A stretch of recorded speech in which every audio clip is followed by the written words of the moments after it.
Hi hello എല്ലാവർക്കും വീഡിയോയിലേക്ക് സ്വാഗതം. അപ്പോൾ ആദ്യമേ പറയട്ടെ, ചാനൽ എല്ലാവരും ഒന്ന് സബ്സ്ക്രൈബ് ചെയ്യുക, വീഡിയോ ലൈക്ക് ചെയ്യുക, ഷെയർ ചെയ്യുക, കമൻറ്റ് ചെയ്യുക. അപ്പോൾ ഇന്നത്തെ നമ്മുടെ വിഷയം എന്ന് പറയുന്നത് ഗുരുവായൂർ അമ്പലമാണ്. ഗുരുവായൂർ അമ്പലത്തിലേക്ക് ലക്ഷക്കണക്കിന് ജനങ്ങൾ ഒഴുകിയെത്തുന്നത് ഗുരുവായൂരപ്പനോടുള്ള ഭക്തി കൊണ്ടും വിശ്വാസം കൊണ്ടുമാണ്.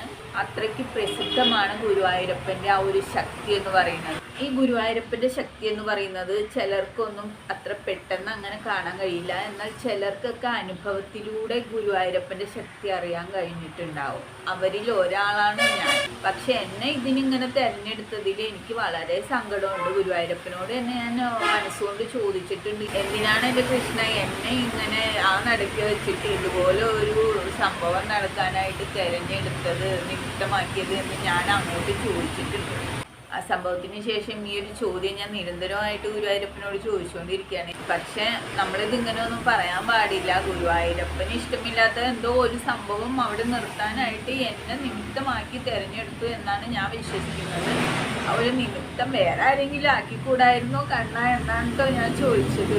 അപ്പോൾ ഗുരുവായൂർ അമ്പലത്തിൽ നടക്കുന്ന ചില കാര്യങ്ങൾ ഗുരുവായൂരപ്പന് ഇഷ്ടമല്ല, അല്ലെങ്കിൽ അത് വേണ്ട എങ്കിൽ ഗുരുവായൂരപ്പൻ തന്നെ നേരിട്ട് ഇടപെടാറുണ്ട്. അങ്ങനത്തെ അനുഭവങ്ങൾ ഒത്തിരി പേർക്ക് ഉണ്ടായിട്ടുണ്ട്. അതിലൊരാളാണ് ഞാനും. അപ്പോൾ ഗുരുവായൂർ അമ്പലത്തിൽ നടന്നു വന്നിരുന്ന ചിട്ടവട്ടങ്ങൾക്ക് അതീതമായിട്ട് അവിടുത്തെ ദേവസ്വം ബോർഡും അവിടുത്തെ തന്ത്രിയും കൂടിയിട്ടാണ് അവിടുത്തെ കാര്യങ്ങളിൽ മാറ്റം വരുത്തുന്നത്. വളരെ സംശയാതീതമായി തെളിഞ്ഞിരിക്കുകയാണ്. കാരണം രാവിലെയും വൈകിട്ടും നടത്തേണ്ട ഉദയാസ്തമന പൂജയുണ്ട്.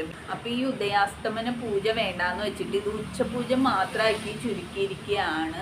ദേവസ്വം ബോർഡും തന്ത്രിയും കൂടി ഒത്തുചേർന്നിട്ടുള്ള ഒരു കളിയാണ് ഗുരുവായൂരമ്പലത്തിൽ നടക്കുന്നത്. ഇപ്പൊ ഗുരുവായൂരമ്പലം ഭരിക്കുന്ന ദേവസ്വം ബോർഡിന്റെ ഒറ്റ ലക്ഷ്യം എന്ന് പറയുന്നത് അവിടുത്തെ വരുമാനം മാത്രമാണെന്നാണ് എനിക്ക് തോന്നുന്നത്. ക്ഷേത്രത്തിലേക്ക് കാണിക്കയായിട്ട് കിട്ടുന്ന ഒരു വലിയൊരു തുക മാത്രം ലക്ഷ്യം വെച്ചുകൊണ്ട് ഗുരുവായൂരമ്പലത്തിന് ചില വ്യക്തികൾക്കിടെ താല്പര്യം അനുസരിച്ചിട്ട് അങ്ങോട്ടും ഇങ്ങോട്ടൊക്കെ മാറ്റുന്നു. ശബരിമലയിൽ നമ്മൾ കണ്ടില്ലേ, ഒത്തിരി ഭക്തന്മാർ ക്യൂവിൽ നിൽക്കുക അയ്യപ്പനെ ഒരു നോക്ക് ദർശിക്കാൻ വേണ്ടിയിട്ട്. എത്രയോ ദിവസം വ്രതമെടുത്ത് നോമ്പ് നോറ്റി ആ ഒരു വ്രതമെടുത്തിട്ടാണ് ഇവിടെ നിന്ന് എല്ലാവരും കെട്ടും കെട്ടി ശബരിമലയ്ക്ക് പോകുന്നതല്ലേ. ശബരിമലയ്ക്ക് പോകുന്നവരുടെയൊക്കെ ഉദ്ദേശം ഒന്നേ ഉള്ളൂ, ശബരിമലയിൽ ഇരിക്കുന്ന അയ്യനെ ഒരു നോക്ക് കാണുക എന്നുള്ളതാണ് ശബരിമലയ്ക്ക് പോകുന്ന എല്ലാവരുടെയും ആ ഒരു അഭിലാഷം എന്ന് പറയുന്നത്. അപ്പൊ കേരളത്തിലെ തന്നെ പ്രസിദ്ധമായ ക്ഷേത്രങ്ങളാണ് ഗുരുവായൂരമ്പലവും ശബരിമലയും ഒക്കെ. അപ്പൊ ഇവിടെയൊക്കെ തിരക്കുള്ള സമയത്ത് അയ്യപ്പനെ കാണാനായിട്ട് ക്യൂ നിൽക്കുക, അല്ലെങ്കിൽ ഗുരുവായൂരപ്പനെ കാണാനായിട്ട് കുറച്ച് നേരം ക്യൂ നിൽക്കുക, അതിൽ നമുക്ക് ആർക്കും കുഴപ്പമില്ല. നമ്മൾ ക്യൂ നിന്ന് കാത്തു നിന്ന് കാണാൻ തന്നെ തയ്യാറാണ്. പക്ഷെ ആ ഒരു ക്യൂ നിൽക്കുന്ന മണിക്കൂറുകൾക്ക് അപ്പുറവും വീണ്ടും ജനങ്ങളെ തടഞ്ഞു വെച്ചുകൊണ്ട് ഒരു VIP വേണ്ടിയിട്ട് ജനങ്ങളെ തടഞ്ഞു വെച്ചുകൊണ്ട് ആ VIPയെ മിനിറ്റുകളോളം അവിടെ നിന്ന് പ്രാർത്ഥിക്കാൻ വിടുന്ന ഒരു ദേവസ്വത്തിനെയാണ് നമ്മൾ ശബരിമലയിൽ കണ്ടത്. നമ്മൾ വലിയ തിരക്കുള്ള ദിവസങ്ങളിൽ അല്ലെങ്കിൽ തിരക്കുള്ള അമ്പലങ്ങളിൽ ചെന്ന് കഴിഞ്ഞാൽ നമ്മൾ തൊഴുതു കഴിഞ്ഞാൽ അപ്പം തന്നെ നമ്മൾ അവിടെ നിന്ന് മാറും പറഞ്ഞ് ആട്ടി ഓടിക്കുന്ന ദേവസ്വംകാരെ നമ്മൾ കാണാറുണ്ട്. നമുക്ക് ഒരു മിനിറ്റ് പോലും നമുക്ക് ആ ഒരു തൊഴുത് അവിടെ നിന്ന് നമ്മുടെ സങ്കടം പറയാനുള്ള അവസരം കിട്ടുന്നില്ല എന്നതാണ് വലിയ അമ്പലത്തിലൊക്കെ നടക്കുന്നത്. അതെല്ലാ വലിയ അമ്പലത്തിലും നടക്കണ്ട കേട്ടോ. കാരണം അധികം നേരം നമുക്ക് ആ ഒരു നടയിൽ നിന്ന് പ്രാർത്ഥിക്കാനുള്ള ടൈം ഈ ഒരു ദിവസത്തിന്റെ ആൾക്കാർ തരത്തില്ല. അതിപ്പോ നമുക്ക് തിരുമലയിലുണ്ട്. നമുക്ക് അധിക നേരം അവിടെ നിന്നുകൊണ്ട് തിരുപ്പതി ഭഗവാനോട് തൊഴുതു പ്രാർത്ഥിച്ച് അത് കൺകുളിയൊക്കെ കാണാനുള്ള അവസരം പോലും അവർ തരൂല്ല. അത് വേറെ കാര്യം. നമുക്കൊരു 2 സെക്കൻഡൊക്കെ നമുക്ക് അവിടെ നിൽക്കാൻ പറ്റുള്ളൂ. ഞാൻ ശരിക്കും പറഞ്ഞാൽ ഒരു തിരുമലയിൽ ആദ്യമായിട്ട് ഒരു വട്ടം ഞാൻ പോയിട്ടുള്ളൂ. അപ്പോൾ അവിടെ മറ്റേ ഈ ഒരു വെങ്കടേശ്വര ഭഗവാൻ ഈ ഒരു വളരെ മനോഹരമായിട്ടുള്ള, അത് വർണ്ണിക്കാൻ എനിക്ക് വയ്യ, അത്രയ്ക്കും ഭംഗിയാണ്. അത്രയും നമ്മൾ നോക്കി നിന്ന് കൊത്തി വരും. അത്രത്തോളം ആ ഒരു ദൃശ്യം നമ്മുടെ കണ്ണിലേക്ക് ഇതിങ്ങനെ ആവാഹിക്കും. എന്താ പറയുക, അതൊന്ന് കണ്ണുകൾക്കൊന്ന് കണ്ട് കൊതി തീരും മുമ്പേ എനിക്ക് അവിടെ നിന്ന് മാറേണ്ടി വന്നതെന്ന് എനിക്കൊരു ഭയങ്കര ഒരു വിഷമമായിട്ടുള്ള ഒരു കാര്യമാണ്. കാരണം എനിക്കൊരു ഭഗവാന് 1 മിനിറ്റ് പോലും അവിടെ നിന്ന് തൊഴാൻ സാധിച്ചില്ലല്ലോ. അയ്യോ എന്തൊരു ഭംഗിയാണോ കാണാനെന്നും ഞാനിങ്ങനെ മനസ്സിൽ വിചാരിച്ചു. എനിക്ക് ഒന്നുകൂടി കൺകുളിർക്കാൻ എനിക്ക് കാണാൻ സാധിച്ചില്ലല്ലോ.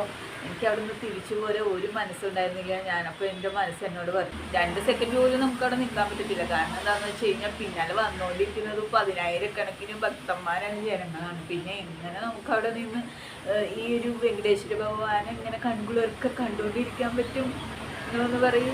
ജനങ്ങൾ ഇഷ്ടംപോലെ വന്നുകൊണ്ടിരിക്കുകയാണ്. അപ്പോൾ വന്നവർക്ക് ദർശനം നൽകിയിട്ട് വേഗം അവിടെ നിന്ന് നടയിൽ നിന്ന് മാറ്റുക എന്നുള്ളൊരു ഉദ്ദേശം. പക്ഷെ നമുക്ക് ആ ഭഗവാന്റെ ആ ഒരു രൂപം കണ്ടിട്ട് ആ ഒരു പൂർണ്ണ സംതൃപ്തി കൺകുളിർക്കെ കണ്ടിട്ട് അങ്ങോട്ട് തൃപ്തി അടഞ്ഞിട്ടില്ല എന്നുള്ള ഒരു കാര്യത്തിൽ നമ്മൾ അസംതൃപ്തരാണ്. അവിടെ നിന്ന് മാറിയിട്ട് വീണ്ടും അങ്ങോട്ട് തിരിച്ചു ചെന്നിട്ട് ഭഗവാൻ ഒരു നോക്ക് കൂടി കാണാൻ ഇങ്ങനെ മനസ്സ് വെമ്പിക്കൊണ്ടിരിക്കുകയായിരുന്നു. പക്ഷെ ഞാനത് പാടുവിട്ട് അടക്കി എന്തായാലും പിന്നീട് എപ്പോഴെങ്കിലും തിരുപ്പതിയിലേക്ക് പോകാമെന്നുള്ള ഒരു പ്ലാനിങ്ങിലാണ്. അപ്പോൾ നമ്മൾ പറഞ്ഞു വന്നത് ഗുരുവായൂരമ്പലത്തിനെ പറ്റിയാണ്. ഗുരുവായൂരമ്പലത്തിനെ പറ്റി പറയുമ്പോൾ എപ്പോഴും കുറച്ച് കാര്യങ്ങൾ ഭക്തജനങ്ങൾക്ക് ബുദ്ധിമുട്ടുണ്ടാക്കുന്ന കാര്യങ്ങൾ നടക്കുന്ന ഒരു അമ്പലമായിട്ടാണ് എനിക്ക് തോന്നിയിട്ടുള്ളത്. ഇപ്പോൾ എൻ്റെ ഒരു പ്രശ്നം ആയാലും ഇതിനു മുമ്പും ചില 1-2 വീഡിയോകൾ ഞാൻ കണ്ടിട്ടുണ്ട്. ഗുരുവായൂരമ്പലത്തിൽ മോശപ്പെട്ട അനുഭവം ഈ ഒരു ദേവസ്വം ബോർഡിൽ ജീവനക്കാരുടെ കയ്യിൽ നിന്നുണ്ടായെന്നും പറഞ്ഞിട്ട് കുറേ പേരൊക്കെ വീഡിയോ ചെയ്തിട്ടുണ്ടായിരുന്നു. അപ്പോൾ ഇതിനു മുമ്പ് നിങ്ങൾക്കറിയാം, ഈ ദേവസ്വം ബോർഡും തന്ത്രയും കൂടി ഒത്തുചേർന്നിട്ടാണ് നമ്മുടെ ഒരു ഗൂഢായിപ്പ് കൃഷ്ണഭക്ത എന്ന് പറയുന്ന ഒരു സ്ത്രീ അവിടെ കിടന്ന് വിളയാടിയതൊക്കെ നമുക്ക് എല്ലാവർക്കും അറിയാവുന്ന കാര്യങ്ങളാണ്. ശരിക്കും ഒരു മുസ്ലിം സ്ത്രീയായ അവർക്ക് ആ നടയിലേക്ക് പ്രവേശിക്കാനുള്ള അധികാരമില്ല. പക്ഷേ ഇതൊരു ദേവസ്വം ബോർഡും ഈ ഒരു തന്ത്രിയും ചേർന്നിട്ടാണ് ഇത്തരത്തിൽ അവിടെയുള്ള പ്രക്രിയകൾ കാണിച്ചു കൂട്ടിയത്. ശരിക്കും ആന എഴുന്നള്ളത്തിന് കൊണ്ടുവന്ന് നിർത്തുന്ന പോലെ ഈ സ്ത്രീയെ അവിടെ കൊണ്ടുവന്ന് നിർത്തി വീഡിയോയും ഫോട്ടോഗ്രാഫിയും ഒക്കെ എടുക്കാനായിട്ട് ദേവസ്വം ബോർഡും തന്ത്രിയും ഇവരെ ഒരുപാട് സഹായിച്ചിട്ടുണ്ട് എന്ന് തന്നെയാണ് എനിക്ക് തോന്നുന്നത്. കാരണം ഇവർ തന്ത്രിയുടെ താമസിക്കുന്ന സ്ഥലത്ത് പോയിട്ട് ആ ഒരു തന്ത്രിയുടെ റൂമിലെത്തി തന്ത്രിയുമായിട്ട് സംസാരിക്കുന്ന വീഡിയോകൾ വരെ പുറത്തിറങ്ങിയിട്ടുണ്ട്. അപ്പോഴൊക്കെ തന്ത്രിയുടെ ഒരു ബോഡി ലാംഗ്വേജ് നമുക്ക് കണ്ടാൽ തന്നെ, പരിശോധിച്ചാൽ തന്നെ നമുക്ക് മനസ്സിലാവും തന്ത്രി ഈ ഒരു മുസ്ലിം സ്ത്രീയായിട്ട് സംസാരിക്കുമ്പോൾ എന്തുമാത്രം രസിക്കുന്നുണ്ട് എന്നുള്ളൊരു കാര്യം നമുക്ക് തന്ത്രിയുടെ ബോഡി ലാംഗ്വേജ് നോക്കിയാൽ തന്നെ മനസ്സിലാവും. തന്ത്രി അതിൽ ഒരുപാട് ആ ഒരു സംസ്കാരത്തിൽ ഇങ്ങനെ മുഴുകിയിട്ട് രസിച്ചിട്ടാണ് ആ സ്ത്രീയോട് വർത്താനം പറയുന്നത്.